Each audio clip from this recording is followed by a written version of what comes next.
Yeah, it's another story from my early years in Nashville, Tennessee. That's a little story about punk rock and blue suede shoes. Carl Perkins owned a bar and a dance club in the basement of the 1719 West End building where I worked in the TVA offices.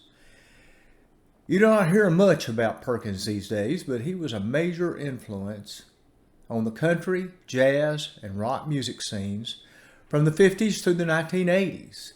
He was a prolific songwriter and an early Sun Records recording artist, along with Elvis, Jerry Lee Lewis, and a host of other early rock and roll artists. If Elvis was the king of rock and roll, then Carl was the king of rockabilly. During his long career, he recorded only one number one hit, Blue Suede Shoes, in 1955. But his songs recorded by other artists regularly made the top 10 list and were rarely out of the top 40 for decades. He recorded with some of the greatest performers in rock and roll history, including all four of the Beatles individually after their breakup. Famously, Paul McCartney once said that if there had been no Carl Perkins, there would have been no Beatles. When I met him in 1982, he was about 50 years old. He was a big boned man, over 6 feet tall. His face was long and angular. He hardly ever said a word and generally had a solemn countenance. One of the first things I noticed about him was how big his hands were, which probably contributed to his unusually accomplished guitar picking skills.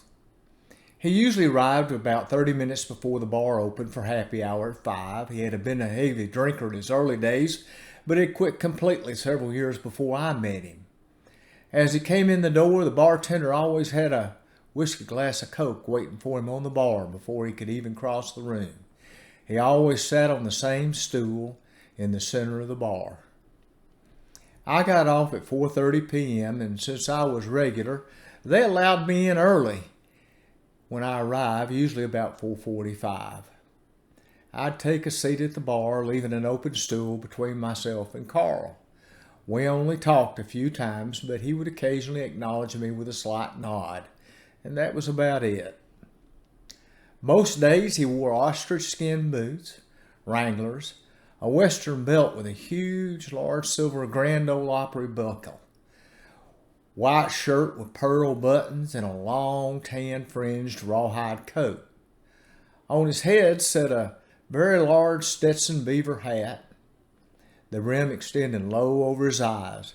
I never saw him without sunglasses and have no idea what color his eyes were. The bar featured live music on weekends. The bands tended to be young. Most of the time they'd sit up on Thursday before the bar opened for happy hour at 5.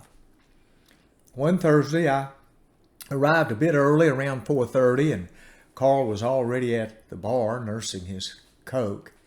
As I sat down, that week's band came in and started setting up. They were a young punk rock band, not really my kind of music. When they started their sound check, they played a few bars of a punk version of Blue Suede Shoes. They repeated this a couple of times, stopping to adjust the sound. Initially, Carl showed no reaction, just continuing to stare into his Coke. About the third time they played a bar of Blue Suede Shoes, Carl slowly turned around on his stool, leaned back, raised his sunglasses to look at them from under his hat brim, and then lowered his glasses. When they stopped to do their final sound adjustments, Carl quietly asked, "You fellers mind if I sit in with you on that?" The 20-something lead smirked. "Man, nobody touches our instruments but us." Carl, not saying a word, showed no trace of a reaction. The bartender immediately spoke up, saying, "If you boys want to play in this bar this weekend, I think you should accommodate his request." Carl glanced back toward the bartender and shook his head no. The band members were just standing there, not sure how to respond. Finally, the leader held his guitar out, offering it to Carl, who slowly got off his stool and walked to the stage. As he took the guitar, he quietly said thanks and started to make some small adjustments to the tuning. The band leader asked him what he would like to play, and Carl said, "That song will do. Let's just play it through a couple of times to get a feel for it, and then we'll let her rip." I've heard Blue Suede shoes dozens, if not hundreds of times in my life, but I never heard it played like that.